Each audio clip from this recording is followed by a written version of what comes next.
welcome back to the Pens, Pipes and Property podcast. I can't remember what episode we're actually on now. I think it's episode 7 because I made a right arso naming the episodes last time. The fit I said and fit I wrote on the title didn't match up. So just the last time.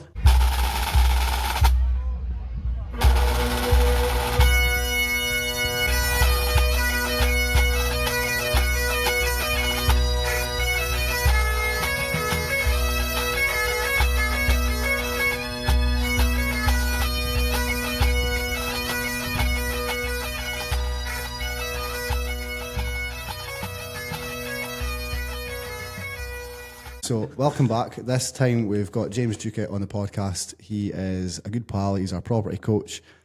He has probably taken property investing further than anybody I ken personally. I mean, I ken Adam's probably a lot more plugged in, but it's essentially in the local area. I think you're probably one of the more active investors, would you say? Yeah, sure. So didn't I get caught up too much in it, to be honest? Maybe right.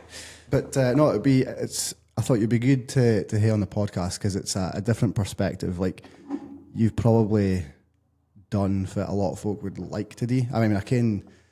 You probably think yourself you're never actually finished. But I think what you're trying to say is there's so many folk start with intentions of going full time in property, but there's very few actually manage to do it. Yeah.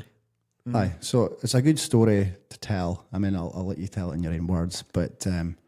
Aye, cheers for coming on, and cheers for letting us use your studio is still under construction. Is it? With a wee bit of a delay with that. This is the second episode we've actually had video on. Yeah. So I'm expecting Spotify listeners to skyrocket and YouTube to tail off now, but class. Nothing to do with you. No, good. No, appreciate it. Honestly, I appreciate the invite. It's only the second time I've been on as a guest, so very good. Hopefully it'll be good. Just flow with it. Aye, so if you didn't mind, could you walk us through your background where you were, where you are now, kind of how you got to where you are today? Where do you start with that?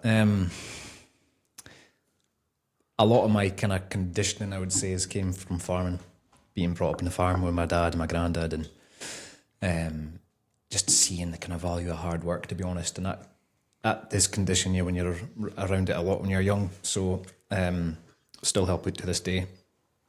But I kind of realised that, was it for me like a full-time thing? So at school it was a lot of assessing, and I was quite a copier and a follower at school, I would say. So like a lot of my pals were like, oh, I want to go oil and gas, we'll go offshore type thing. So I was like, okay, why is that? Oh, the money. I was like, oh, fine, cool.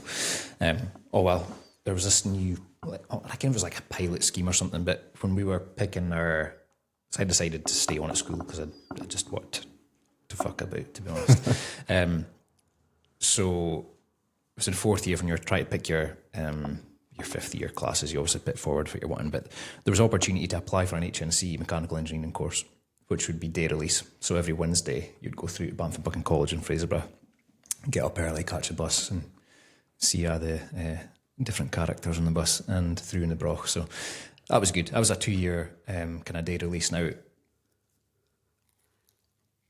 it was tough, really tough, but I think it must have been about 2025 we started the course and 4 of us finished it. Wow.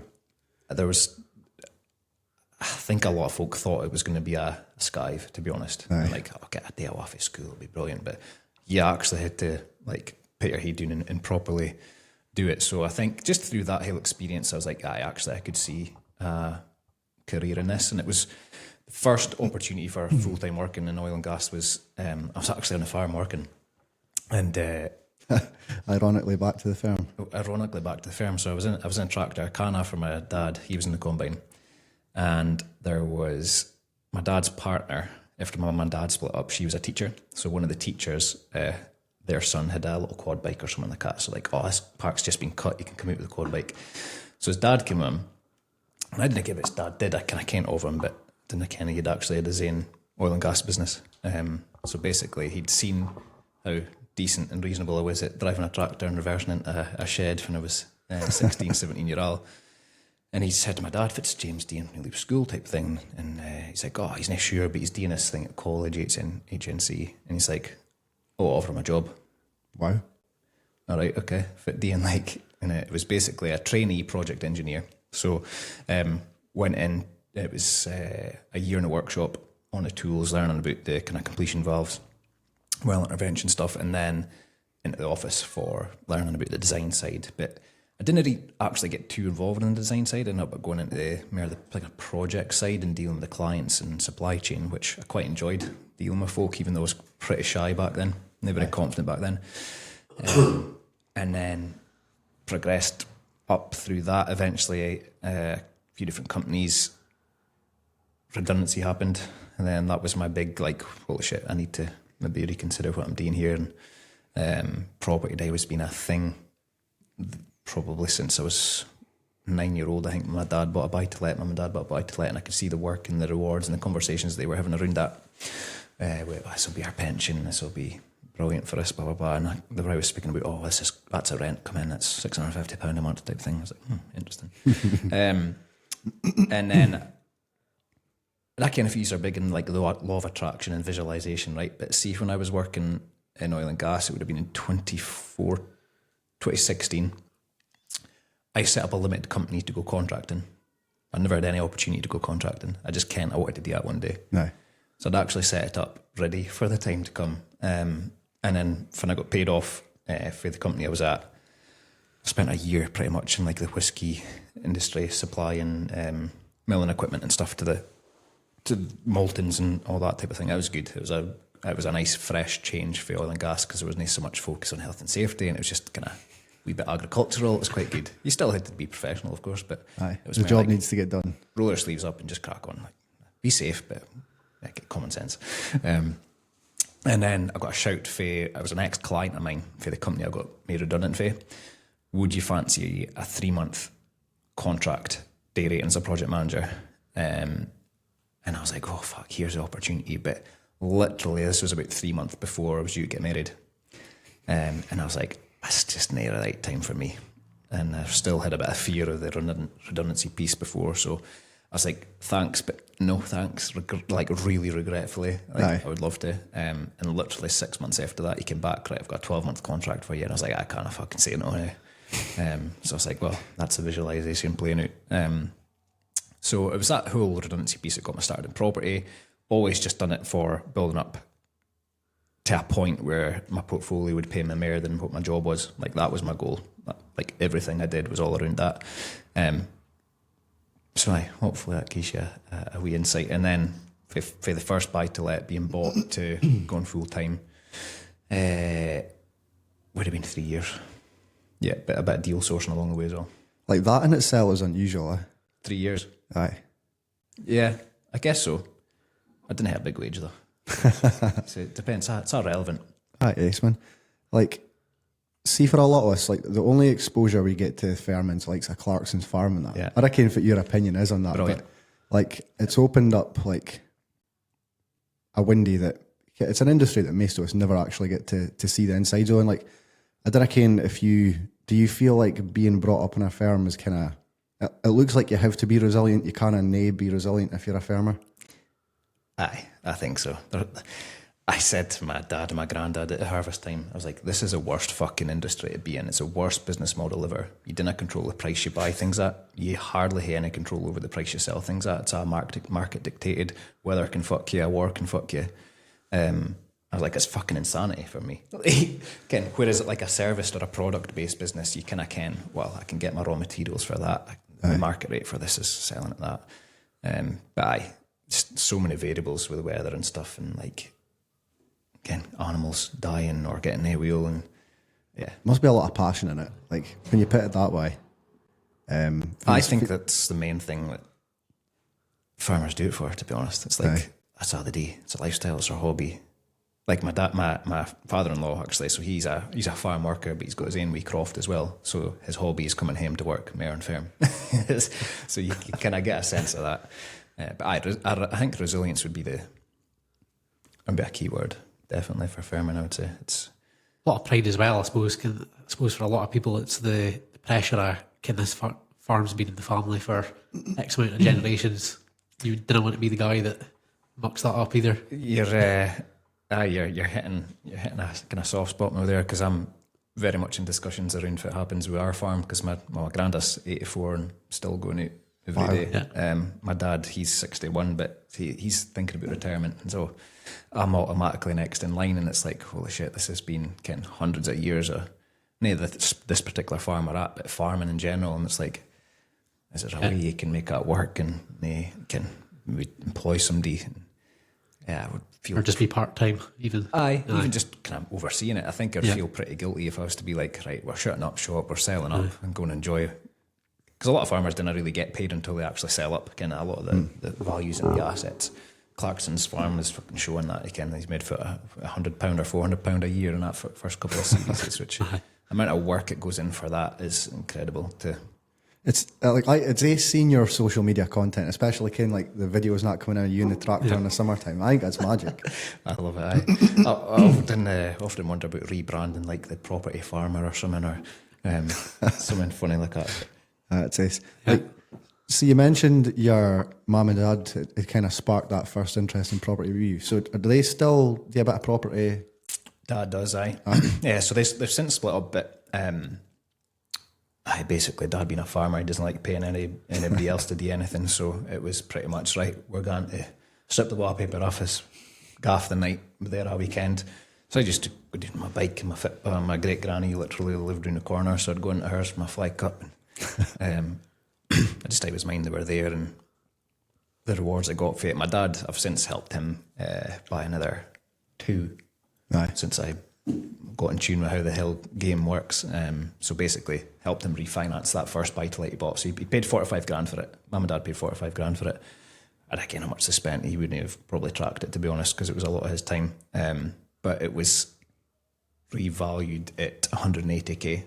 So he bought it in 2001 for 45, revalued it like probably 5 years ago at 180k, released equity, which then bought him another 2 and refinanced them and pulled the capital out of that. So his kind of mind was blown when I explained how that could work.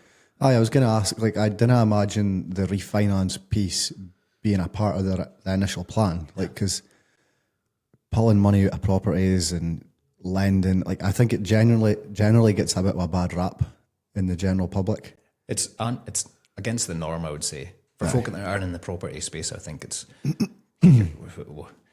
get a mortgage and pay it off as quick as you can. Like, that's a lot of folks' thought process. Oh, if I could get 2 properties or fully unencumbered, that would be cool. Yeah, but you might get £1,200 a month off of that, maybe. If you're lucky. Whereas if you could get 10 and reduce your debt maybe to 50% loan to value, your cash flow will be all right off of that now. Absolutely. Your Joe average, your Joe average in the streets, no different to buying your own home that you're staying in. Yeah. Why would a rental property be different? Yeah. And in terms of trying to pay the mortgage off. Yeah. That's what I love about property. There's so many different ways you can look at it.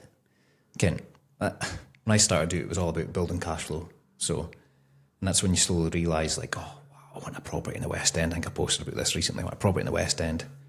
I actually realised they're only the best returning cash flow and assets you can get. Like, we were just speaking about this in the car, actually. It depends. If for your dad it was to be his pension, then quite possibly just paying off the mortgage and let the capital appreciation go is the play. But if it's cash flow, then 100%. That's where I was going with it. It's just like somebody with a shitload of money, I just want to park this and get a better return in the bank. Like, cool, that can work. Really good for you. But and the thing is, your strategy, like my strategy's changed along the way as well. Never thought commercial property would come into it, and yet here we are. Would I do it again? Maybe, don't know. We'll see. But I think it's finding if it works for you. And I think he posted about it the other day. Actually, it's all about why you're doing it. For me, I quite like cash flow. Right. And when you were starting out, I believe it was Aberdeen you were kind of buying it. Was that just a convenience of that's the kind of biggest local city, I'll just go there, or was there genuinely, I think, like a thought process of this is why I'm buying in Aberdeen, this is what I see? I didn't want to buy in Aberdeen originally. Okay. I wanted to buy local. Aye. And then I think these were similar. And then you realise, because there's not much opportunity here for getting deals, getting discounts, and I'm probably not going to actually be able to execute if I want to do and build up my cash flow as quickly as you can. So you start exploring other areas and you go, wait a minute, there's a lot of opportunity here. And then back then, so like that would be in 2018 I started, there was, I would say 3 or 4 folk investing in Aberdeen at that time.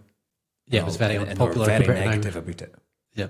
Kind of, there was quite a few doing flips, and they're like, it's been on the market for 4 months, it's not selling. And they kind of stopped. Like some of them were full-time in property and went back into full-time working.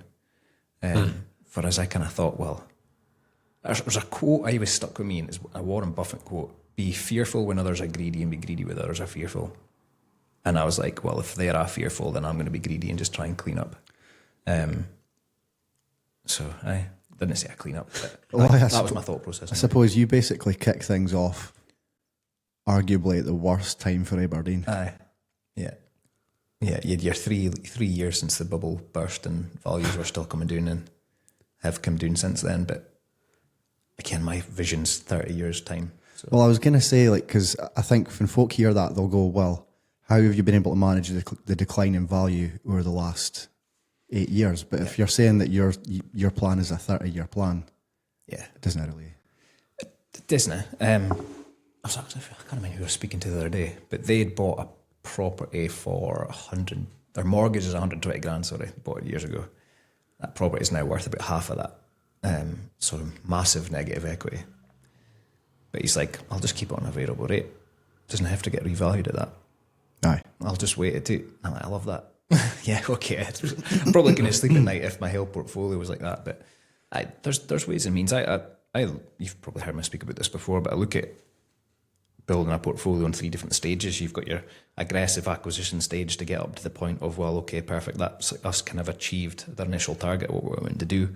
There's a consolidation phase, which is like, okay, how can we optimize what we're doing? How can we consolidate some debt? Maybe add in some different strategies to help just move the needle forward. And then there's the exit piece. So like the exit piece for me is ideally the 2 girls I've got, take it on or inherit it. If they didn't, cool. Hopefully cash in and we'll walk away with something. So I think it's relevant, really. Speaking of the 2 girls, like back when you were first starting, I'm aware you had the 2 girls, you were playing football, you were working full time. How did your kids when I started? Okay, right, married to it. Aye, playing football, yeah, but how did that week look at that point? Realistically, you know what I mean? Just to give listeners a flavour for. Worked full time would have been 8 to. How could I say it then? When I started, it was 7:30 to 5. It was a fucking long day, actually. Half an hour for lunch. So I literally used to use that half an hour at lunchtime for property stuff. I would literally grab my lunch, eat at my desk, get a little bit of 5 minutes movement and go. And that half an hour was usually made up of like trying to find opportunities or phoning agents or emailing agents. Literally, that's all I did. It's like, I've only got half an hour, so let's just do that one thing and nail it. And then I trained in Fitba on Mondays and Wednesdays. So I didn't usually do much property stuff on a Monday night. Tuesday nights, I would spend 2-3 hours. Didn't have kids to put to bed. Didn't have that type of thing. Same on a Thursday night. Friday night, I would usually give myself off. But then Saturday morning, I would try and get up before the missus got up. And probably spent another 2-3 hours then. And then same on a Sunday. So I'm massive on it's what you do in those hours. It makes things more important than the amount of time you spend on it. So I am quite regimented. In terms of fit a D with my time, I like to map out my stuff, my week on a Sunday, and just kind of say, right, Monday I'm doing this time block thing. So, yeah, does that answer your question? I think so. It's just to give folk an idea of what it actually takes to. Yeah, it's full on though. I mean, was it more difficult?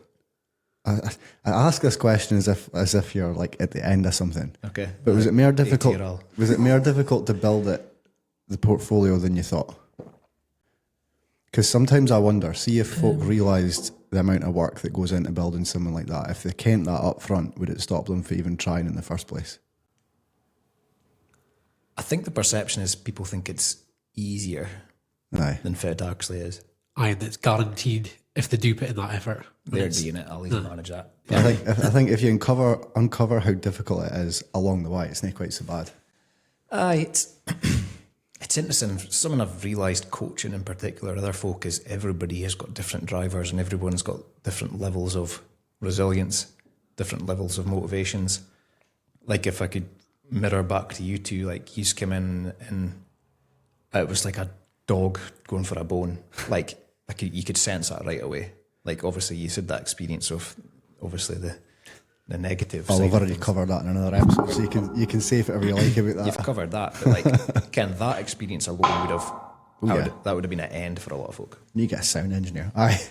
But aye. Fuck that. Was, We'll just pull the plug on this and we'll go back to doing what we're doing. But like the resilience to overcome that and go, right, how can we recoup that 30, 40 grand as quickly as we can, and how can we continue building? So I was sensed, you said that bit of like fear, but there was also the fucking drive there to do it. And I love that. Like, I don't think you can, it's very difficult to coach that into somebody, I think, personally. You've either got the cojones or you don't. Well, there's a bit of that, or you've put yourself in that situation, or you haven't. Like, I think we still probably perform best in the business when Under pressure. we've put our backs against the wall, Yeah. kind of throwing the hat over the wall, Yeah. sort of thing. Yeah. Maybe bitten off, just not too much, but a little bit more than we can probably chew. Yeah. And then I think we've just got to grow into this. Aye, I think it's the same in anything in life, is it? So, like, I'm just off the back at Ultra Relay at the weekend, and I had 2 hours sleep on Sunday morning after the event, and I'm on my phone trying to find the next thing. I've got a half marathon booked, but like, I'm like, I need something bigger. So like, I'm looking at an Ironman, and I'm like, that fucking scares the shit out of me. That is an Ironman. I've never looked into this. Basically, swim. It's a big triathlon. So you swim, then you bike, and then you run. I wouldn't go for the full thing, but I would do a half. So a bit of a pussy. But I swim like 1.2 miles, I think. Then you're into it's like a 60-mile bike, and then a half marathon. Aye. And it scares the shit out of me because I was so bad at swimming at school. Ah, okay. So my mindset is, well, if it scares me, I should do it. And it's probably been that with business as well. Aye. If that scares me, I should do it. But it's calculated in the sense of, my thought process is, I can swim, I'm shit at it. I'll follow a process to get better at it. If I need a swimming coach, cool, we'll do that. I've never had a racing bike. I've had a bike with stabilisers when I was younger, and I didn't have stabilisers after that, so I can ride a bike. I'll be all right. We'll learn.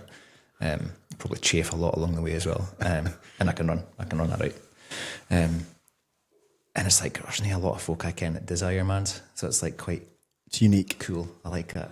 Yeah. So I'm actually meeting a lad tomorrow he's qualified for the World Championships. Wow. He's a local lad, and he's got his own plumbing business, so he's busy. So I'm like, pick his brains some more. It's like, how do you do it? How do you do your training? How do you juggle all that?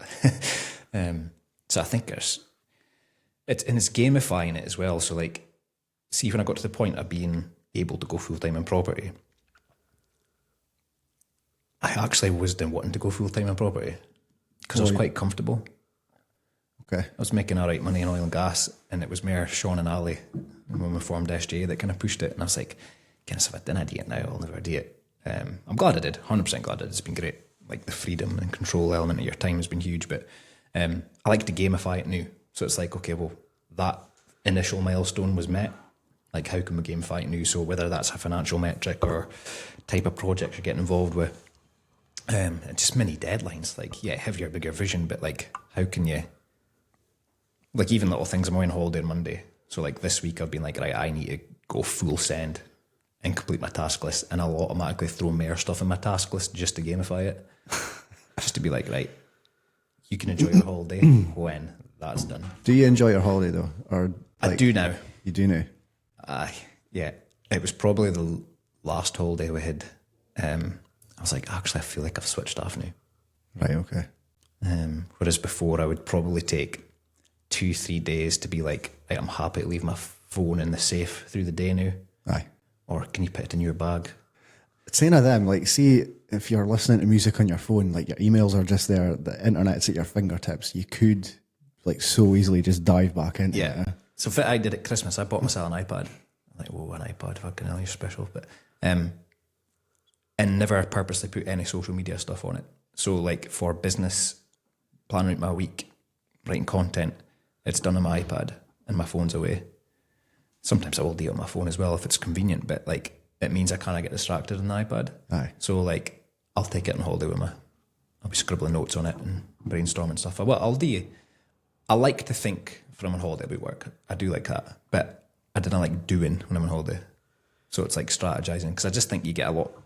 There's no distractions then, like the clarity that comes from being able to think. Like, Aye. well, a lot of things when you have kids, they're in bed at 8 o'clock at night, you're kind of stuck in your hotel room, till you go to sleep. So that's a couple hours there instead of scrolling through bloody TikTok or whatever. Just time to think. So I get a lot of clarity when I'm resting and recharging, for sure. Something I could definitely get coached for you then, that's for sure. Last time we were getting our final boarding call because I was trying to co-source a deal in spoons with Dale. Yeah, it's difficult. I mean, if I had that on going on at the same time, I'd probably be like, right, I'm wanting to see us over the line. Right. But again, that's coming back to the gamification. Like, get that fucking done before you go. It's just that feeling of like, you think in your head, just that 10 minutes could be the difference between making $4,000 a day. Yeah. But if you do that all the time, can you kind of keep on burning the candle like that either? No, that's it. I think, do you struggle with it? Like,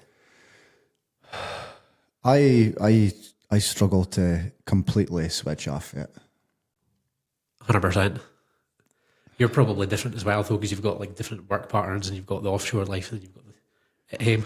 Aye, I'm mere speaking about times where possibly you should be completely switched off it. Aye. And I think it's made more obvious when you've got burns and that on the go. And you're like, I really shouldn't be thinking about this. Or it's difficult to. I struggle to switch off in the evenings at home and that. I'm alright on weekends, but it's evenings I'm like, I don't mind it so much at the weekends. The agents are shut. Most folk are enjoying their weekend. Yeah. So I'm way on that, but through the week certainly. Like, I think it also depends on what you've got going on. So like,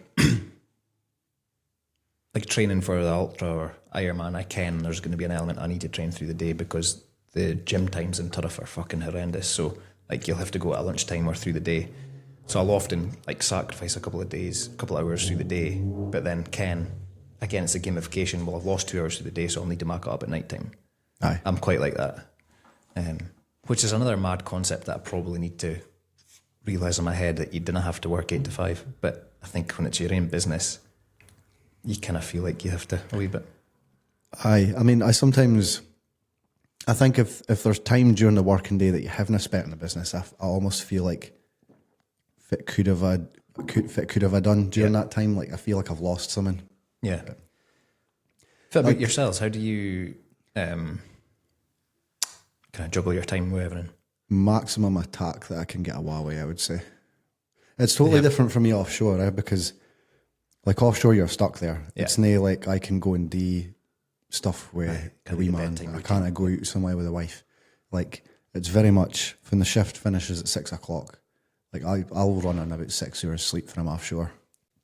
So between 6, eat, phone home, go to the gym, play my pipes, property. Like that is it. There's no, to be honest, there's no social element to my life offshore, but it's just the way I've Works for you? chosen to set it up. Like, You'd rather sacrifice that than your time at home with the family. I'd rather do all the work, as much of the work as I can out there, and then just keep it ticking out at home. Again, that's... Which, like, ironically, like if I was to move away for that, like working on the business might be more difficult. Yeah. Yeah. So It's funny because a lot of folk would use offshore as a reason to do it as well. I mean, I'm offshore. I can't phone agents. I can't. Again, I've just got email though. there's always a way. I do very little by the phone. Yeah.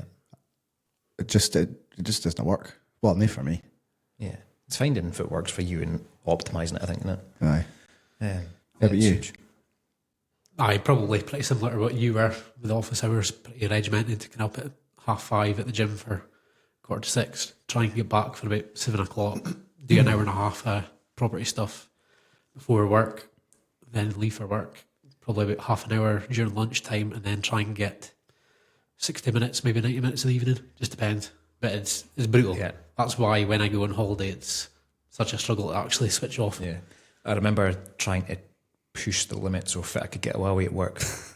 This was before I was contracting, and there was quite an old school way how they did things, I thought. I remember negotiating, I think it was my first deal, and I thought, I'm just going to take the car for 20 minutes. Middle afternoon, maybe I'll see my, surely, be all right. I'll nip out through the workshop way and I'll go my car. So but sure as fuck, somebody clocked me and grassed me up to the gaffer. Wow. I got an email with the gaffer actually saying, just FYI, somebody's seen you in your car, they clocked you for 20 minutes, just to remind you you're on company time. And they'd Kent, I was in property at that point. Right, okay. So I was like, you fuckers.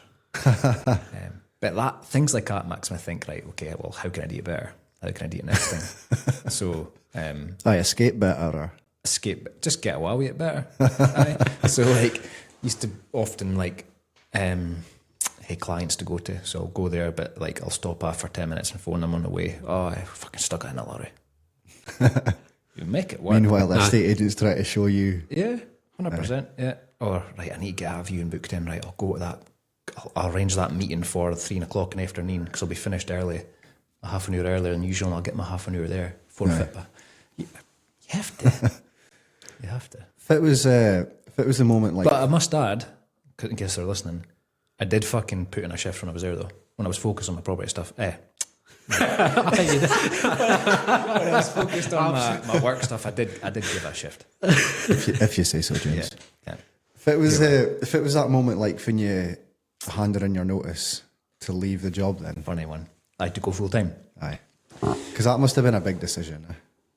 It was, and I was putting it off, but it was kind of forced upon me. I said Sean and Ali kind of pushed me into it, but it was also kind of forced. I could see... So if it happened basically when I started contracting in, would have been 2018. Aye, no long after I started in property actually. COVID hit. So I was working full time, 5 days a week, and when COVID hit, 2 of my projects out of 3 got shelved, just parked, like no cancelled, just parked. We're not progressing in Mayor. So I was like, right, that's not going to be a good thing for me.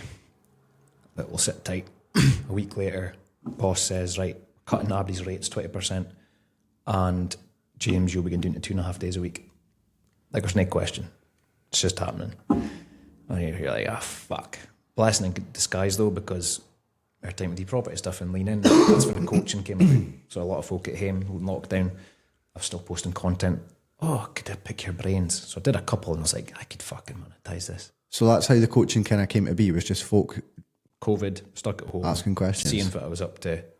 Plenty of time in their hands. Oh, let's look at this property thing. Right. Obviously, making money to sit at home. So their cash pot's probably building up. And I remember my first coaching client, Lauren and Darren, met them at the Village Hotel. No, that's a lie. Not a Village Hotel. I met them at Sports Village. Had an hour and a half meeting with them, and they were like, could you give us a price to like a weekly call with you? Like 1 hour a week. Aye, brother. £100 a month? Go with that. Yeah, that sounds good. Fucking beauty. That's how it started, and then next, same again, £100 a month for the next person. Yeah, yes. There was no real marketing for coaching. It was just folk was messaging. I was like, oh, I've just literally started doing this. Do you fancy a bit of that? Aye, that sounds good. Just a 1 hour. No WhatsApp, just a 1 hour call. So, I've went off tangent. So 2.5 days a week, and then basically because I'd started ramping up more time for property and ramping that up, I kind of ignored COVID rules a wee bit. Like I was following them, but my refurb team were happy to crack on. Fair enough. So I was like, well, all right. So I think we maybe did 10 deals that year. For a lot of folk were stuck doing nothing and just by the book. I quite like the thought of rules being there to be broken, or rules to be lines to be bent. Like I can't imagine there was much farmers about that time that actually sticking to COVID rules. No, wouldn't have been. But Make over in the tractor cab. No. So how it kind of came about being forced upon me with that side of things was I went back up to 3 days a week. Projects, lockdown's easing up and projects are starting to get kicked off again. And then there was a big project award come in, and it was like an extension, a phase 2 of a project I already had. And I was looking at it going, I'm not going to manage to do that on a 3 day week. And they were like, would you manage to go back full time? And I was like, give me a couple of days to think about it. The property stuff was going on, and because my boss used to always pull me in and ask questions about it. Oh, I've got this fit, what can I do? That's brilliant, and all that. Oh, he's into it as well. I was at the time, so ideal. It was ace. It felt good when your boss is pulling you in and quizzing you. Right, then to do your actual job. Nah, I've got this properties in Montrose. What can I do with that? Oh, I could do this. Well, let's be honest, most folk actually bother with their bosses about this kind of stuff. So even if you've just got a boss that isn't giving you jip about it, you're happy. Never mind. I just Somebody find encouraging it. open conversations better. So like before I teen on that contracting job, I was like, he'd seen my posting on LinkedIn. I did him on LinkedIn. I was like, look, I'm not going to be stopping doing this, by the way, but I'll just assure you it will be in my own time. Yeah, bro, you're self-employed. I can't do anything about it. Aye. So, basically that new contractor's way to come in, and I was like, fucking hell, it's like double the scope of it ahead. And he's like, can you go 5 days a week? And I was like, leave it, maybe a couple of days to think about it. I sat on it for as long as I can before he chased me. And then he was like, will you go to 4 days a week? At least then I negotiated. I was like, I'll go 4 days a week. And literally a weekend, I was like, this was just before the project was about to kick off. I was like, I can't cope with this. I had heaps of refurbs and stuff going on. I was like, someone needs to give a wee bit. And then if it was happening is because that was working me up, I was getting short in meetings. Right. So like, sorry if there's any engineers listening, but I find them quite, just didn't I get to the fucking point, and it was pissing me off. So like, oh, we could do this. I'd be like, so if it's a solution, guys, like I was just really short with them. I can tell you, yes, engineers, complete opposite. Yeah, and I prefer engineers like that. But it seems to be mere design engineers, but never mind. And then I think my boss was clocking all this, and he's like, right, I got a message for him, text message at night time. Are you in office in the morning? Because it was kind of hybrid working for him, remote and in office. I was like, I'll be in office in the morning. He's like, oh, I'll have a chat with you. And I was like, that's out the norm. That's no norm for him to just book in a chat with me. So I actually just went and wrote my resignation letter there and then, because I just had a feeling that he was going to say, he wasn't going to sack me, but I had a feeling that he was going to pull me out and say, well, Ken, someone needs time to choose. Aye, yeah. And of course, conversation started. Oh, I've noticed you've not been kind of your cell and stuff lately. Looks like things are getting a bit like too full on for you. And I was like, aye, all right, and I'll stop you there. He didn't have to say too much more. And I whacked it in my back pocket and unfolded it. And I was like, I kent this day would come. And part of that came about because when I got paid off, it would have been 5 years earlier. Again, it's how you react to situations. So that my reaction to that was, well, I want to take back control so this never fucking happens to me again. I'm quite a darkly driven guy, right? So when I had a sniff of, well, he could pull the plug on my contract here, I'm not letting him do it. That's why I went and wrote it out, so I could have it in the back pocket if I needed it. And I thought, right, fuck yeah, in a good way. I still respect him. I've met with him a few times, but I'm like, nah, I'm doing this on my terms. Nah. So that's how I get my boot. That's how you felt then, though. But how did you feel walking out the office? Were you shitting yourself? Day? Aye, once you'd given that letter, were you shitting yourself? I was very much shitting myself. Aye. Yeah, I think it's a complete mindset shift between. Even though I was contracting and self-employed, I still can't. If I worked X amount of days that month, I'll get paid that because of your day rate. Aye.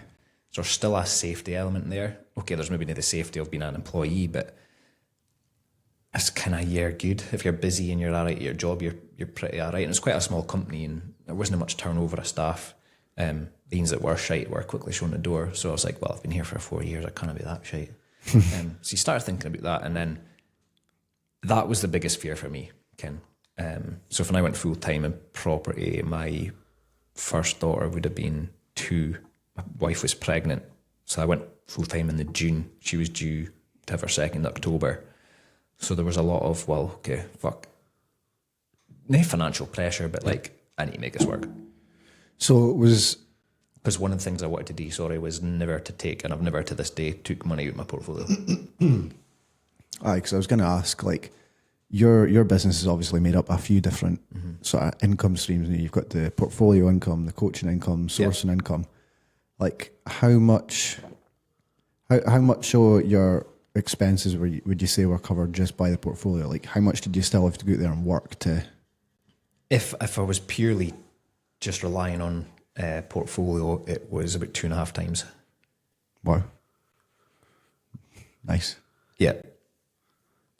But there was investor cash to come out of that. So, aye. Okay.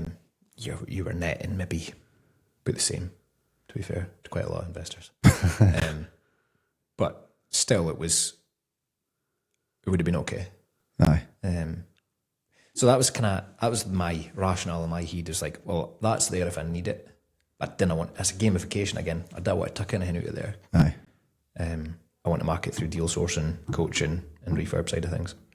Yeah. I think that's for a lot of folk probably didn't realise though is that like sounds great building up the portfolio or whatever like that, but can your sell maintenance, voids, all that kind of stuff sounds great building up the portfolio, but realistically you need to do something after that. Or most folk need to do. I'm seeing something. that now. There's a lot of my tenanted properties I bought back in 2021, 2022 that were probably tired then even, but you got a good deal on it, that have been able to be rented consistently since then, but they're starting to slow down in terms of the rentability and how quickly they're going. So it's like, fuck, I need to go and invest some cash into them. So, but they were cool because they weren't like buy, refurbish, refinance back then. They were bought straight onto commercial loans, so the loan to value is automatically quite low. So it's like a delayed BRR effectively. What we're doing. Yeah. So, it's a 30-year plan. You're going to have a number of kitchens to replace throughout that and boilers to go down. So it's just getting comfortable with it. When I started out, was I green? Definitely. Did I really allow for maintenance and voids? Did I fuck? But you learn that along the way. You get more data. You fuck around and find out. Aye. You start tracking metrics and again, if you have thought about that, but you maybe the same. I think Adam's maybe got something to say on this. Okay. And okay, you look like you do anyway. No, I'm just laughing because, to be quite honest, during the day, you're the one that sends a lot of emails and kind of manages your inbox and everything like that. But when it comes to rental statements, he'll literally just mark it as read and has never, and I even care if you've ever opened one of you. Boring. Aye, exactly. That's just what he I said. don't read mine either, to be honest. Yeah. But, like, so when I'm telling him, we're kind of the actual rentals at the moment, probably between kind of a few roof repairs, that kind of thing, Marshall Street taking a good 4 or 5 months to rent out, probably barely even really cash flowing across a lot of them, to be honest. For that month, yeah. But in his head, he's like, oh, right, okay, so we've got 10 properties times £200 a month cash flow, so we're taking in £2,000 a month. Like, whoa. No. My spreadsheet says. No. That's what he bases a lot of decision making on, and I'm like, well, no, you've kind of got to allow a wee bit. That's how a lot of farmers approach. Pessimistic Been accountant. a great yield if it crops this year. I bet you actually make money at the end of it. And a lot of the time, there's fuck all. Like the last harvest, disaster really. But then there's nice surprises, like just was it the day or yesterday we were refinancing something that we thought there was a bridging loan on it and there was absolutely no. So you got how did that slip through? how did that slip spreadsheet through there? the accountant's net? Aye.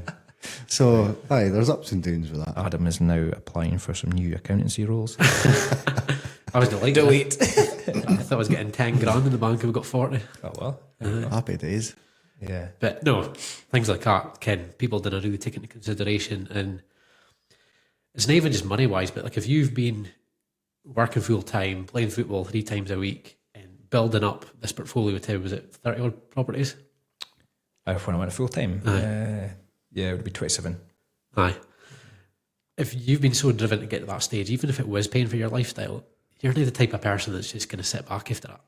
I thought I was going to do that. Yeah. And then you get there and you go, nah. If it would have been 30 if I went full time. We kind of spoke about that on the Founders Unscripted, how basically like the idea, or certainly the idea I had at the start of property was a very chilled out lifestyle that property was paying for. But the process of building the thing that could provide that lifestyle turns you into the sort of person that doesn't want to live that lifestyle anymore. Yeah. It's a conundrum, is it? And then you want to improve yourself, so you end up starting someone else, like High Rocks is. You realise it's about the journey. And like I've definitely moved to more, it's just constant pursuit of something. Like, so even when it comes to the fitness side, it's like, okay, well, the last 2 years I've done that event, that's what I've done. How can I do it better? Is it the approach to training? Is it the nutrition? Is it training harder? Is it training longer? Is it? So it's that constant pursuit of growth. Aye. I mean, because I don't think there's an end game on anything. End game's death, isn't it? That's pretty dark. No, but until that point, Aye, I came at me. there's so much unseen, but you don't get what your potential limit is. Aye. well, we were speaking about the other week there that I think the mere times that you voluntarily put yourself under pressure or difficulty, when you actually do come into something that isn't voluntary, you can handle it that much better. 100%. Yeah. You've been there before. Might have been in a different kind of area of life, but Yeah, it's huge. it's again, everyone's different. Like there's a guy, Homer just knew in your house for painting and decorating, and I'm like, I've kented him for years. I was like, Nico self-employed, man. Nah, I get paid the same at the end every week. I can switch it off, I'm happy. I was like, fair fucks to you. Like, if that's what you're happy with, cool. Everybody's different. Aye. Yeah. Where do you want to go now? Well, I was actually, one thing I did actually want to ask you about was the redundancy bit, because you mentioned that was one of the big drivers for starting the business, or certainly building it up to fit it is. Yeah. Like it's not so much for Adam, but certainly folk in my industry, that's still like a very real ongoing thing. So like how much of a wake up call, if it was emotions, like walk us through how that whole redundancy thing played out. Horrible. Because I've came close probably 3-4 times now, but it's never actually happened yet. I've always been the type that I get, my identity becomes what I'm doing. So like played football for years since I was 4-year-old. I'm a footballer. Even though I wasn't a professional, like that's my identity. I act and I operate like that. My work, I want to do as best a job as possible. I want to be the best person in the company that does that job. Like I've always been that competitive. I'm a nightmare to live with, to be honest, with the competitive side. But so fun. The redundancy thing was like, right, you are actually up for redundancy here. It was the 4th round in the companies, and I'd always dodged the first 3. I was like, I'm all right. But from like, you're actually up. You are on that fucking list. I went into a bit of panic. Being like, fuck. Looking at your savings account. You're looking at, fuck, I've got this wedding coming up. I just bought a house. Holy fuck. Like, nobody's recruiting. Okay, I could always fall back to Fairman, but I mean, £4 an hour for dad doesn't really cut it, does it? And it was just a case of, right, I don't want this to happen again. How fit is the best vehicle for me to take control over it? And I remember getting into my direct line manager he had no control over it. You could just tell. There was another 2 layers above him in terms of like to the CEO level. Even though it was a relatively medium-sized company, but I had a good relationship with my boss. Like he was the best boss I ever had. Loved him to bits in terms of like how personal. I took a lot for his leadership style in terms of like person first approach and roll sleeves up when he needed to come in and shut a door, grab yourself a coffee. Like if you're up to a weekend, like you first. I loved that. So I could get back to him. So I went in and I shut the door and I was like, straight to the point, am I fucked? I said that to him a week before the decision. And he just looked at me and says, 2 of my hands. So I was like, that's enough for me. Aye. So, because fit ahead, I'd actually, like, I thought, right, I'm going in full defence mode. Because one of the things that went against me in the ratings was I didn't have a degree. But I'd actually applied and got in to start a business management degree, paid for and funded for by the company. But I literally couldn't do it because of workload. So we decided we'd can it for a year. Aye. So my argument was, well, I couldn't do it because of this that was going on at the time. We are these projects that I got, that I was doing a senior project management role for, and I was getting paid for a project manager. So I was putting all this together basically to fight my corner. I thought, fuck, I'm not going to do that fight.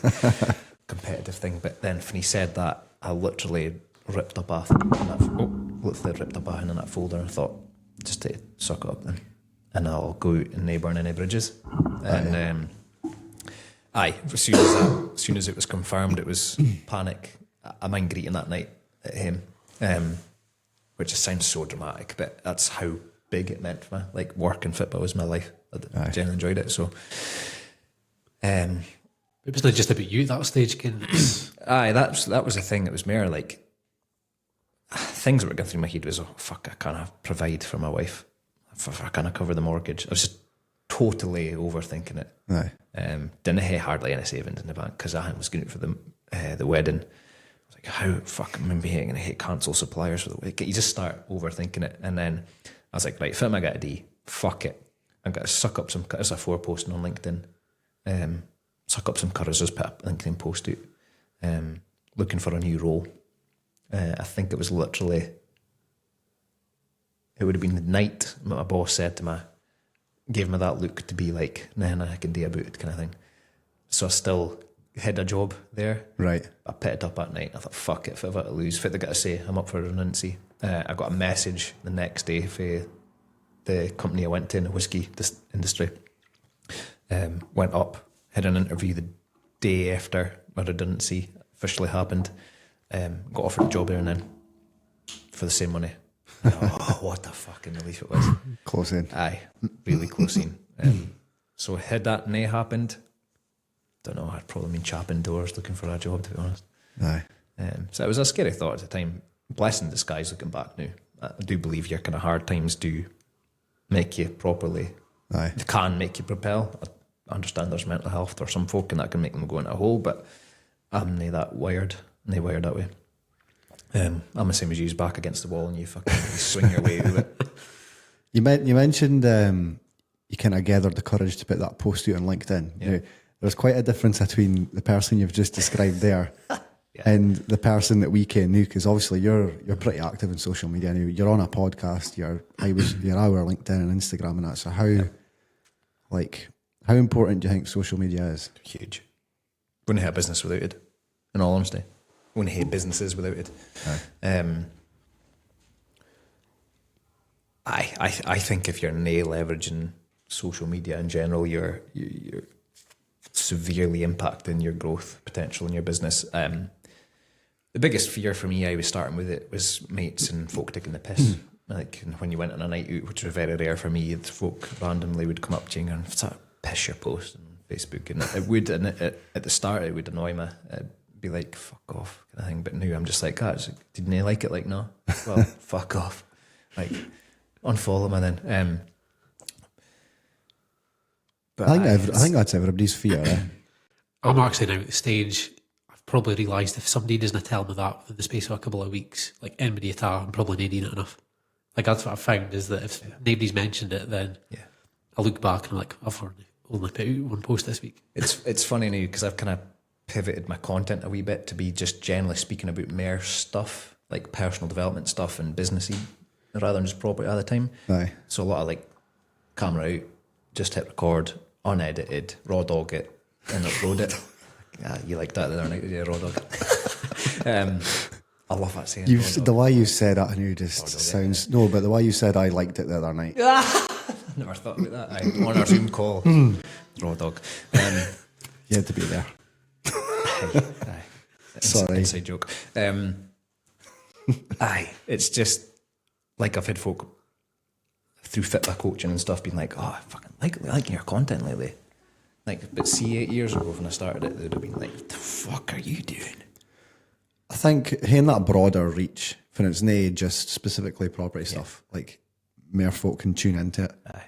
And well, like that, like you probably are more interested in folk in general as opposed to just, I can you are a property coach, but there is an element of interest in the person there as well. I prefer coaching the person and the process. Aye. Massively. Speaking of the coaching, you've always had coaches yourself and that, so how does James the coach pick his coaches? How do I pick my coaches? First and foremost, personal connection. Aye. Then I think it would work without that. But also it's just like, it's thinking about, well, what am I trying to achieve at the minute? So like I've had property specific coaches, I've had marketing specific coaches, I've had overview of business coaches, high performance coaches for more about me, and now personal trainer, which is effectively a coach. So it's always just about, well, how do they fit in? It's probably the same as how you looked at me. Fit have they done? Fit do they do? How have they helped folk? Have they got results for them? And is that the type of results that I'm wanting? Yeah. Yeah. But if they were an absolute dick, I wouldn't work with them. Aye. So it has to, that has to line up. I'm guessing it's pretty similar as well, but on the kind of the other hand as well, how do you kind of filter through when people are coming to you wanting to get coached? Because I would imagine that process has changed a lot since the days of going to the Village Hotel. When you're building a business at the start, you take on everything and everyone. Aye, it must have been pretty poor a few years ago. Eh? We slipped through the net, so... These boys are relentless. Nah. I'm quite picky now. So like I've got more of an offering of a suite of offers now. So like there's just like, okay, you can get access to all the trainings, but you didn't get the one-to-one. So like I've definitely sold to folk. I'm like, I wouldn't want to work with you on a one-to-one basis. I just didn't like your vibe, which is harsh, but some folk will like you, some folk wouldn't like you, vice versa. So I'd be like, I just want to offer them that package. So I'd be like, yeah, okay, you want that? Well, here's that package. It's fully online. Here's the information. Here's the information. We go through that. You'll pay for that. If you want one-to-one, that's something we can explore later. Aye. Hopefully they didn't come back. Being brutally honest. But then you get like sort of the latest guy, Finlay, that's came on. You guys, you just I could work with these folk. I love their attitude. I love their values. I love what they've done. I love just how they communicate. So it's just definitely, when you get to, I'm going to try to sound bigsy, but when you get to a point where it's not just about the cash, you can be picky. No. I mean, you've said it. You're obviously helping out James a wee bit with the coaching and that. You get as much of a kind of good feeling off a win off a client than if we actually get a big win ourselves. I get more buzz off of that. I think it's because you get to see behind the curtain and you can see the struggle. Yeah, and you've been through the struggle yourself. I appreciate it. Yeah, we've been in that situation ourselves, so you're able to see what they've had to overcome and how they've kind of changed. And that you were there. Like I remember a couple of months in, I could just sense you are questioning if this is going to work. You maybe weren't a bit like my reading between the lines is like they're close to fucking this off, but I could see enough to be like, nah, I just need to keep pushing them, keep going. And it's a hard thing to say as a coach, just keep going. It's so annoying. Aye. Because like a lot of times the answer is you just need to do more. Yeah. It'll come. It will come. You're doing everything. It's looking at the process and the framework and you're doing everything right. You're just getting no's. Aye. It's just one more step closer to a yes. And it's just the mindset around it. And well, look where you've been able to do. It's a hard thing though when you're can paying X amount per month for coaching and the answer that's coming back is odd consistency. You just need to demare it. It sounds a bit rubbish, give it a mean. Yeah, it is. But it is just the truth. It's a volume game. It's a volume game, and I guess something I've maybe learned recently myself. It's also leaning into the thing that's working best for you. So like you can try off market stuff, you can try on market stuff. There's different techniques around all that, which you'll obviously be well aware of. But like for me, if it's working really well just now, is just relationships. Aye. I'm not actually making any offers. The deals opportunities are coming my way, and it's like, right, I need to have a fucking exit for this because that agent will stop passing me leads. So I think, well, I'll just lean more into that then. I'll go and build more relationships, or I'll solidify that relationship by, right, you want to go grab lunch. Aye. A lot of things like that, which is difficult to do if you're working full time 100%. You can't just go lunching and wining and dining every day. But I think part of it you're paying for as well, though, like looking back at your experience, is like you were able to look at your situation 60 miles away from the investment area and can formulate a plan of, right, you guys are going to have to bang in offers without really viewing them, but put offers in subject to viewing. And we probably thought 60 miles away, we're an hour and a half away from Aberdeen. The guys that are staying in Aberdeen, they're at a massive advantage now as folk at the same time that probably didn't have quite as much success that were staying in Aberdeen on the doorsteps, but they were maybe going viewing every property without really pre-qualifying them. And I think that's what you're paying for, is that kind of just insider strategy. I think that's what your strategy and experiences of the coach. Ken, fit have they done, fit have they tried. So that whole like subject to viewing thing, I never learned that from my property coach. No. I learned that through sitting going, right, fucking my boss doesn't like me on the phone for 20 minutes in the car in the afternoon. Like, how can I get around this? How can I get my offers out?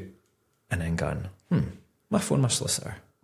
Any chance I can make offers without viewing? Of course you can. Right, how? Like, do I present that offer? You can make it subject to viewing. Bingo! Fucking hell. I can 10x the volume now. So that was just like, right, boot that door off the hinges and let's try that. So, it's not going to always work for everyone. Again, everyone's different in their approach. Some folk will phone an agent and they'll be quite soft and no conviction behind it and they really ask the pressing questions. For as I can, you guys don't give a fuck about that. These are like, right, get to the point. No lube up, no foreplay. Raw dog it. raw dog it. But you can do that now because you've been through that sludge of the relationships have been built up. You are proof in the pudding that you put your money where your mouth is and you get the deals done and over the line. So there's different stages to it all. What do you think the biggest thing is that holds folk back for starting, like, because see prior to us properly learning the ins and outs of the property stuff, like, there was probably a lack of awareness of it is actually possible, which made us, like, I'm guessing that loads of other folks share, so they didn't even think it was a possibility. Do you mean like different strategies? For like recycling money because I was under the impression that you had to save up for a deposit, put a deposit down, save up for another deposit, and obviously like that's just not the case. Like there's ways and means of recycling your cash, and I was just wondering, like, in your opinion, what's the biggest thing holding folk back? Is it drive to do it? Is it lack of information? Is it just in your experience when folk come to you? Mm-hmm. I think there's a couple of things. The first thing that's coming into my mind is comfort. They're comfortable. They might be working offshore. They might be making a decent wage, and there's no real dark fucking drive behind it. Sometimes you need that, I think. Right. There's also lack of belief in general. I think there's a lot of folk lacking belief in starting something new, especially when I don't know about you, but like when I left school and started working, I almost felt like, well, that's the kind of learning finished with for life until the redundancy thing happens and you start assessing and going, actually, holy fuck, I've still got 60, 70 years ahead of me here. This can't just be it for the rest of my life. So I think there's a bit of comfort in the situation and circumstances they're in, a lack of belief, but also sometimes like if folk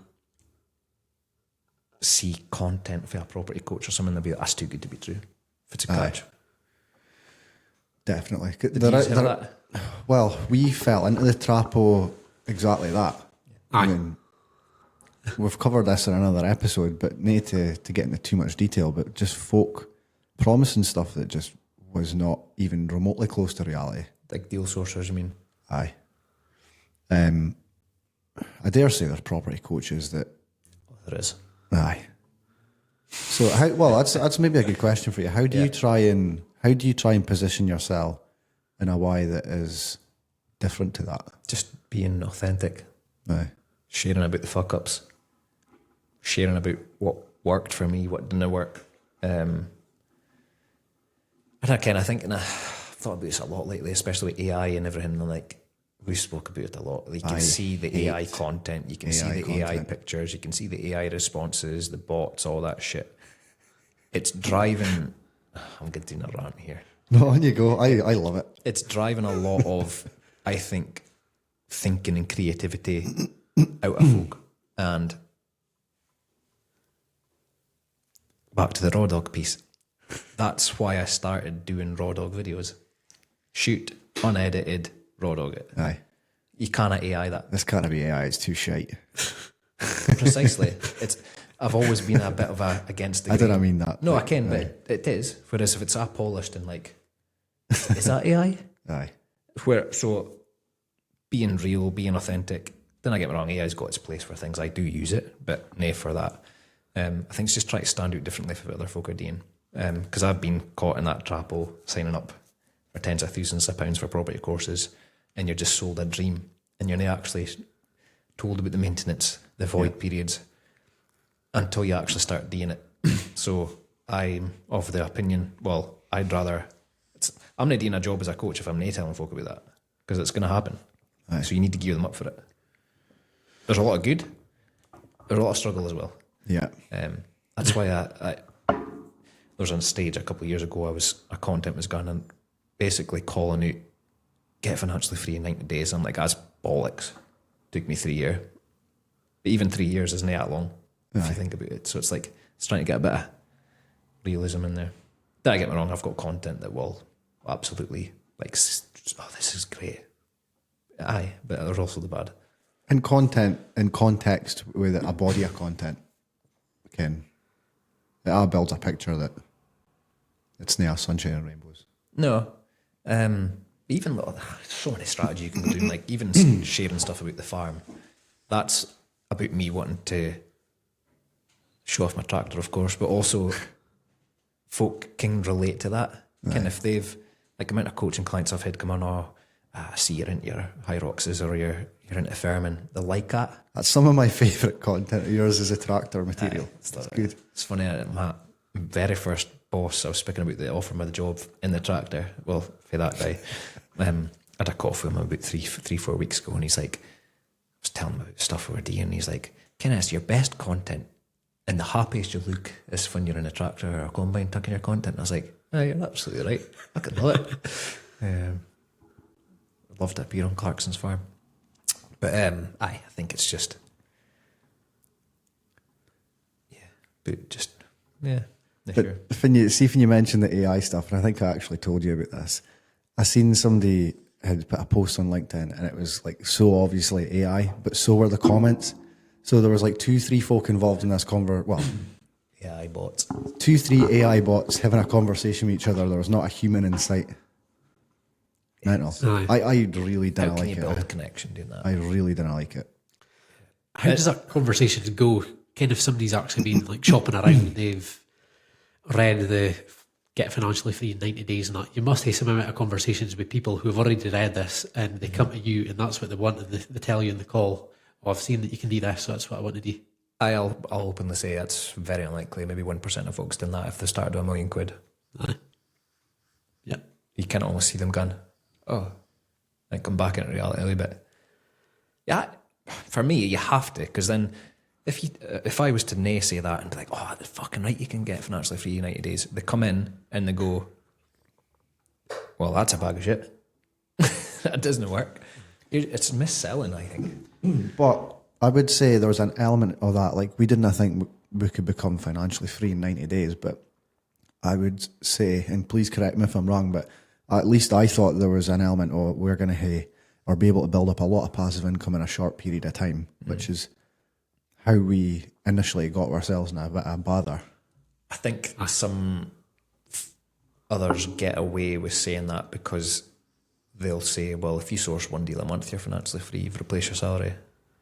So it depends how you look at it. If it is financially free, for me, financially free was having money coming in that you didn't effectively have to work for to replace your salary. So I think you can spin it as much ways as you want, I think.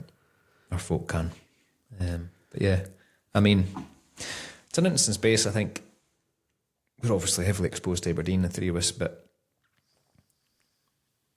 I think I still struggle to see a better place to invest in at the minute. Peterhead's obviously quite, you guys are cleaning up there, but the yields and stuff are phenomenal. But Keep that in quiet. I don't let the cat out of the bag. yeah, it's one of them, I think. And that comes into it as well. Like, I've had more clients like coming out with that areas, and I'll openly say to them, look, difficult market, possible, it may take a bit longer, so, or may need a different tactic with it. Well, you were just saying on the way through in the car, like, I think, see, when you're starting off, the nicer stock seems like the way to go. But see, as you get a bit more experience, the portfolio starts to get a wee bit bigger. Like, you're like, let's roll up our sleeves and get some lower end stuff, because it's the backbone if it's bringing in the money now, I would say.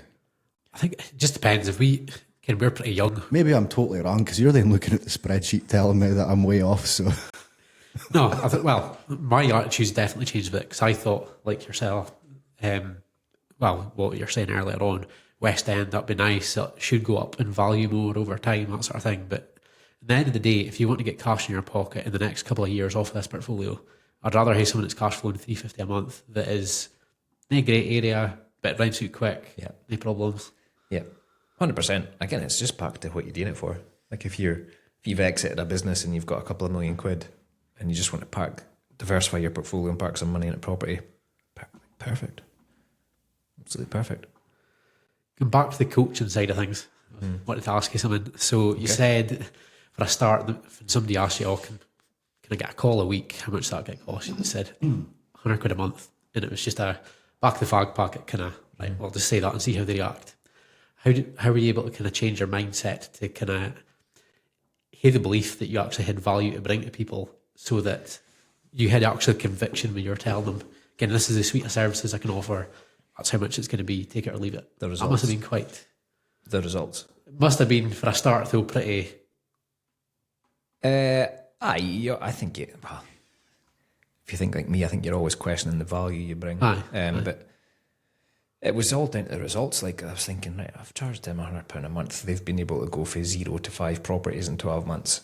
Their cash flow is now at like £1,200 a month. There's value in that. Aye. The equity 100%. position they made, they're cycling the cash. It's like, that's worth me £100 a month. Aye. So then you go, right, okay, well, I've charged £200 a month for the same thing. And then you go, right, folks buying that, fuck, right, try a wee bit more. How I kind of position it now is, if you source one deal, or even if you buy one buy to let, but you've learned the knowledge to do that repeatedly, Aye. you can't make your money back. It's no different There really is- to deal sourcing, kid. Yeah. Like, when you go and source your first deal to an investor, going and saying, well, it's going to be $40,000 to buy this deal off of me, it's quite nerve-wracking. It is. Then I actually believe that you've got value to Yeah. bring to the table, but you absolutely have if you've got a good deal. In the same way, if you've got good service, then absolutely it's worth it. Yeah. So, well, a great example is, there's a guy just now that I've been working with. He, sourcing wise, he's secured one for them today. Basically, I'd put in an offer for off market at 75k. It came back countering 85k. So I'd kind of teased him with this, going, look, this is what's happening. Sent him the walk through and stuff like that, and he's like, oh, fucking, can't I stop looking at that video? Fucking brilliant. It's like, Ken, it's fucking sexy, is it? Raw dog it. So he's like, do we need to get out of our line? I was like, just leave it with me, I've got a strategy. Like, I'm thinking we'll go in high 70s or 80. Okay, cool, later, get back to it. So go through it, and then basically strategize with them, right, okay, you've got this refinance coming in, you've got this cash coming in for your work, and just looking at overall, and I was like, you could either buy at cash or bridge it. And he's like, we'll bridge it, basically. So that was fine. Go away for the call. I put in an offer at $8,000. I'm like, yeah, we'll probably get that. After speaking to the agent, it's like, yeah, 8 will work. Perfect, right, okay. Didn't get confirmation, so I messaged her at 4 o'clock. I was like, any confirmation yet? I'm going to hold the next week, any chance? So I can get the formal offer through. 20 minutes later, offer accepted. So straight on to him. And he's like, oh, it's brilliant. And by the way, I've just been thinking, long-term relationship here. So he's wanting to flip it. If we sell it, if I'm going to sell it, I'll give you 10% of the profit as well as your sourcing fee and your PM. And I'm just like, that's fucking brilliant. Like, that's what it's all about. Aye. So he's seeing the value in the service, obviously. Yep. He's over in the Middle East, never stepped foot in a property. Like, even a little thing like, oh, I'll pass the keys to Chris mentioned at the end. Oh, well, yeah, it's brilliant. I was like, part of the service, but that is brilliant. Fucking get out my way, brack my back to do that. But no, I think you'll get folk in the beginning that didn't value your time. And I think it's once you've done more and you realise, you've got value in that, you've got to charge for it, you've got to, and it's, again, I'm always thinking, well, how can I be different from everybody else? You must be much quicker now through weeding that guys out there. Oh, For a start, you spend so much time. Oh, I remember him, a private investor. He's like, I've got 600 grand. I could just tell he was doing the rounds. I was like, oh, fucking what, 600 grand up fucking is. So I was thinking, Dina, and you can creating the brochures, the emails, the phone calls. I think I must have had 4 or 5 different calls with him. Again, on a phone at lunchtime when you're working full time. He's like, right, I'm going to go with you. I really like you. If you can send me the loan agreement over, we'll get that signed. Sent it over. Fucking red pen after red pen through this loan agreement. And one of the things he'd put was, this money can only be used to buy 2 or 3 bedroom ex-local authority houses. And I'm going, I can't do that. Like, I can't do what I want to do with that. And I had to, I remember celebrating when he said, we'll go for it. Literally went to him and I was like, said to Ashley, because that was our first big investment. I was like, fucking brilliant, been worth it. Last 2 years been worth it. Next day out comes through, I had to go back there and say, I've had to tell him I can't take his money. Because just it would generally have felt like I would have handcuffs on. Aye. Because I've been so restricted with what I would be able to deal with it. So now it's like, the learning for that was, then I go too far down the road with folk, pre-qualify them, you set your expectations, So like, if a deal sourcing client would come to me new, I'd be like, right, how much cash you got? Straight to the fucking point. Raw dog it. How much cash you got? Perfect. And what minimum 100 grand? Not for me, but like, because I can, you're good to go. Funny, you actually had a very similar kind of experience with your first private investor, but a lot better than that, but having to knock back a hell of an offer. Yeah. Aye. We just weren't ready for it at the time. No, but it was the best decision ever. Aye. Subsequently, taking all the money in there. Nice, came back. Came back. I just came back time and time again now. Now in for probably what, about 9 times what we first took on. Really? $500,000 or something now. And did you think that would be possible? No. 2.5 years ago. Well, that's the thing. Like, this is what I mean when I say, like, nae realising if it's possible. Like, how many folk are holding back because of that? Because, like, okay, maybe you understand the strategy, like you can buy, refurbish, refinance stuff, but if you don't understand that when your pot of money runs dry, that's near the end of the game. Yeah. Like that, that's massive. Like understanding how you can go out and find money to keep going. Like responsibly, obviously, but... I was waiting to say there's then the realisation that, right, okay, we actually need to ramp up the trading side here to kind of keep up with... Aye. Yeah. You can't just keep on raising money. I had a lot of fear after spending thousands on my property coaching. I mean, like, it was 6 months before I got my first deal, and it was like, is this going to work? Like, and then you get your first deal secured. It's difficult because a lot of folk think, oh, perfect. Oh, and I got buyers for that. But you also haven't got deals. So you need to start with something. It's difficult to attract an investor if you haven't got deals yet and haven't got a track record. So I was like, right, okay, fuck it. I'll just get a deal secured and worry about it later. Get the deal secured and you go, oh, fuck, I need to find a buyer for it. Didn't so often the case, eh? The 4 or 5 folk in Aberdeen that were investing at the time were so negative about the market. Oh, it looks like a great deal, but we're just sitting idle for the minute. I'm like, fuck. Oh, well, if they're in Aberdeen thinking that, if it's folk outside Aberdeen thinking that. And then, again, it's back against the wall, right? All I can do is swing, fit my gut a D, Facebook groups, contact every single person that I think's maybe got a bit of cash, but they've no interest in property. You fancy this. And then eventually you get a boy off Facebook messaging you with a bite. You're like, if you didn't just do that thing, where would you be? So I think if I was to throw your hat over a wall and try it anyway, fuck around and find out. I love that saying. Now that there is actually more folk involved in Aberdeen, what would you actually suggest a new client that comes in about that's looking at deal source? Would you suggest they go and try and find another deal sourcer who has clients? Sell deal through, you mean? Yeah, and then base their offers on their criteria or the criteria of their clients? Yeah, I'd always steer them towards fit investors are typically looking for in terms of the criteria. Ideally, they find their own deal sourcing clients. So whether that's folk they currently know, whether that's utilising social media to find those types of people by presenting the deal and building a bit of personal brand around it, which is a daunting thing to do at the start when you haven't done nothing. Yeah. But I posted for 6 months on LinkedIn without having deals, so you just have to muck up some shit of shite. Yeah. Farming, whatever.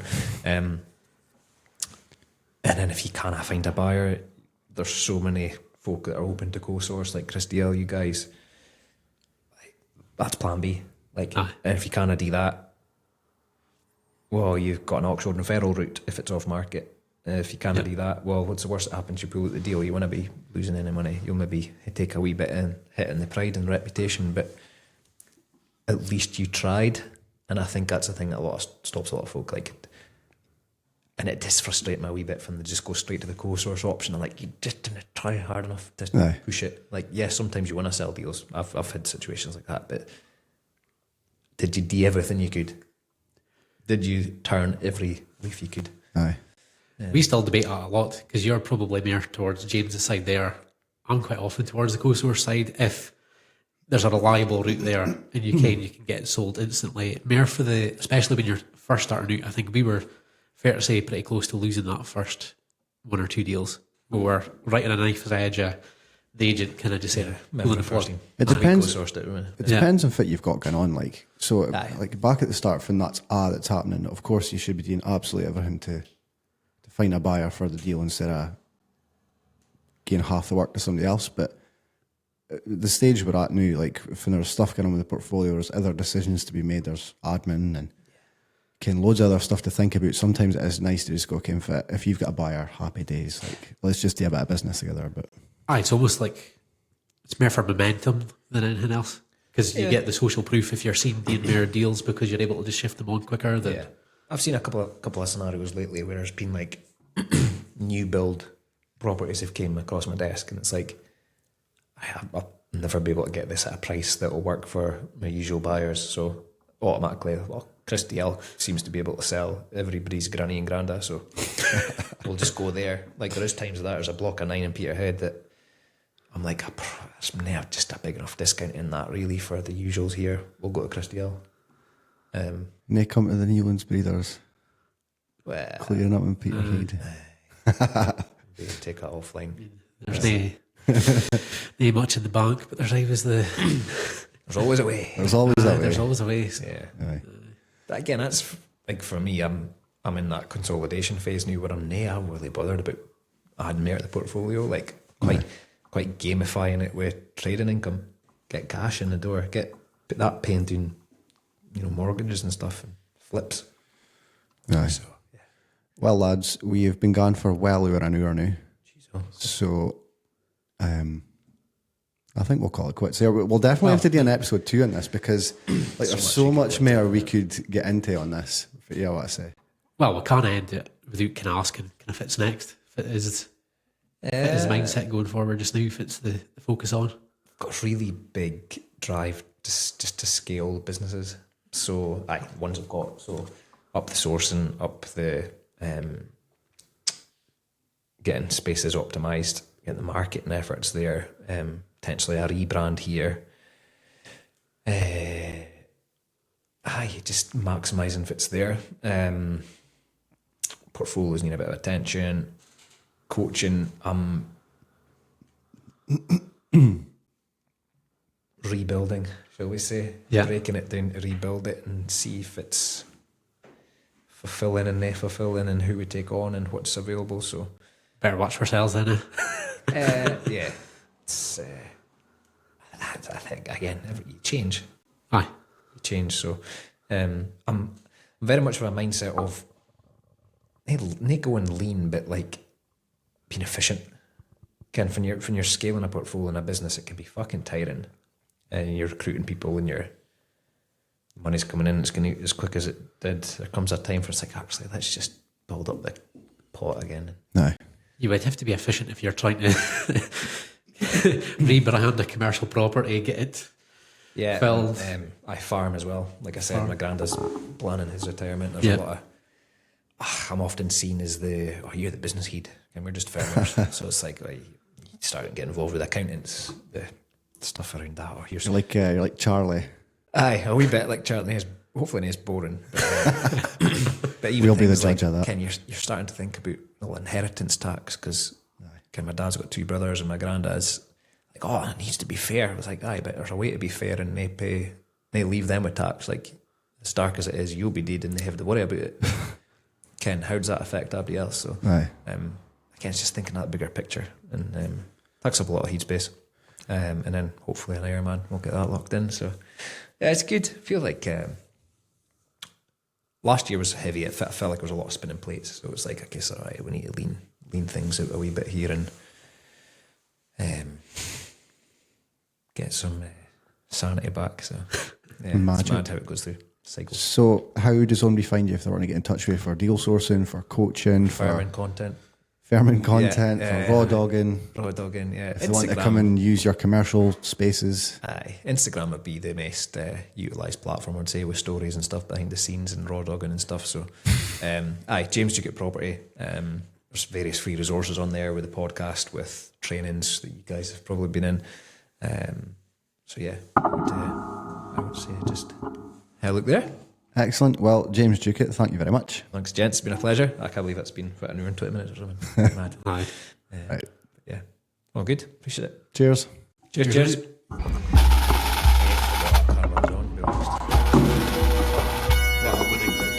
I shite, sorry.